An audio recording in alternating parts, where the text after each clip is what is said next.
這台比亞迪比奔馳 S 級還要寬，但是在一個 SUV 盛行的時代，我們为什麼還要選擇一台車長超過5.2米的旗艦轎車呢？ SUV 解決的可能是更好的通過性、裝載能力以及更多的使用場景，但轎車能夠給你帶來的是更修長的車身、更舒展的乘坐姿態以及更好的高速穩定性。今天咱們來通過這台大漢看一看，它是如何理解豪華旗艦。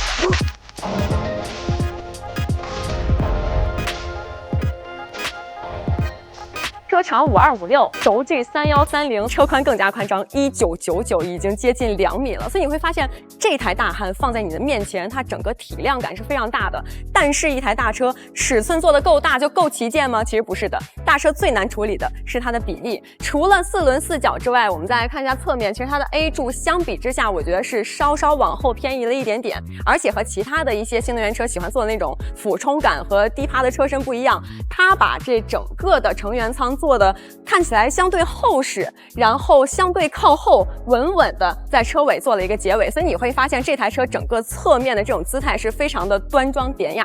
車頭確實一眼看過來非常的莊重，並不是給你搞那種特別繁複、特別隆重的那種有氣場的東西。它理解的豪華是簡約的、優雅的、大道至簡的。所以你看，它做了一個非常大的棒式機蓋，整個車頭的這一片區域是沒有一個接縫的，而且它也沒有什麼凌厲的線條，而是做了這種柔和的曲面，像是那種經常健身、很有肌肉的那種感覺。我個人覺得這樣的設計是非常喜歡的。它用了一個大唐同款的全球最長的這個貫穿式的頭燈。過去我們看比亞迪的龍顏設計，這個龍鬚的地方以前都是鍍鉻，現在也全面都換成了這種燈光的造型了。再看一下這個大燈啊，裡面是4顆加4顆，它的解讀叫做4平8穩，再加上這個貫穿式的車燈叫飛檐破曉，都是我們中國人喜歡的美好寓意。來到車身的側面，它依然是沒有什麼明確的金線，它的整個力量的感受都來自於曲面的變化，看起來也是非常敦實的感覺。我們現在再來看一下細節，隱藏式的水切，這種曲面的外後視鏡，大唐4門是電吸加電動，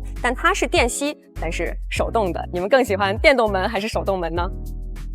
中間這兒依然是一個懸浮的不會轉圈的一個漢字的車標，但細節在於，你看一下它25540R21這個輪胎尺寸。現在很多新能源車為了把它的續航做得更長一點，它會給你來一個更窄的車胎，但是它的這個胎寬還是非常實在的。在這種胎寬的前提之下，大漢的續航1008公里，朋友們，你們覺得這個含金量怎麼樣？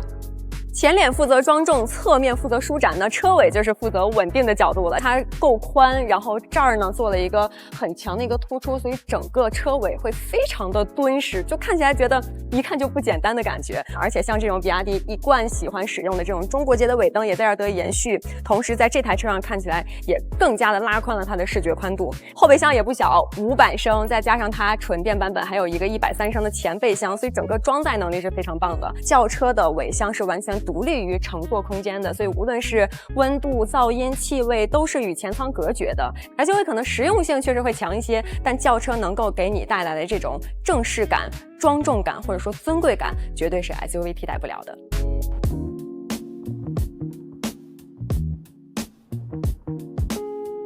我們坐進車內會發現，一台旗艦轎車需要的這種莊重感，車內營造的還不錯。我們提到豪華車型，你可能會覺得，首先材質上你就需要有真皮、有實木、有金屬，然後頂棚一定要是絨面的。然後我们来看一下這台大漢，它這些地方全部都給你安排到。它全車也採用了蒂瓦雷音響，同時它這個音響罩做了一個琥珀的造型。首先造型很好看，同時它也把這個音響罩做得非常薄。根據他們的研究啊，就是這個音響罩的厚度對於音質的這個影響也是非常大的，更薄它的音質就更加通透了。後面是一個冰箱，但它為了讓你操作更方便，把這個按鍵做在比較靠前的位置，我們按的時候動作就還比較優雅，是雙開門的。前排2個零重力座椅跟大唐是一樣的，而且這一點是標配的，你們喜歡嗎？對於一台5.2米多的大漢來說，其實它的2排空間，我覺得是我們最不需要去體驗和測評的內容。那咱們在這兒就來好好感受一下它整個豪華感的營造，以及它的具體的配置，以及還有哪些小細節。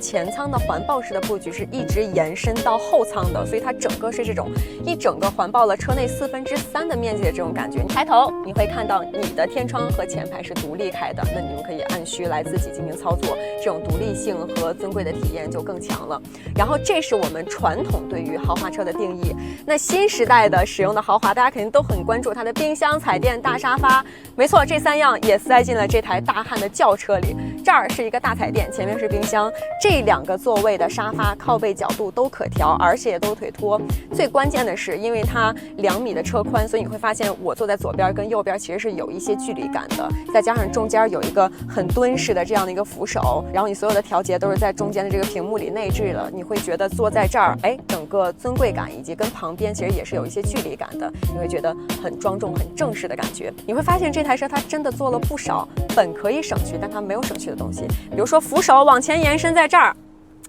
有一個小儲物盒，打開之後裡面也是絨面的。你們說這兒放點什麼呢？是不是放你的名錶、你的手串以及你的大戒指呢？然後後面啊也有新時代的東西，有一個小的磁吸點，像那個靈活的操作按鍵就可以吸在這兒，你去自定義一些你喜歡的功能。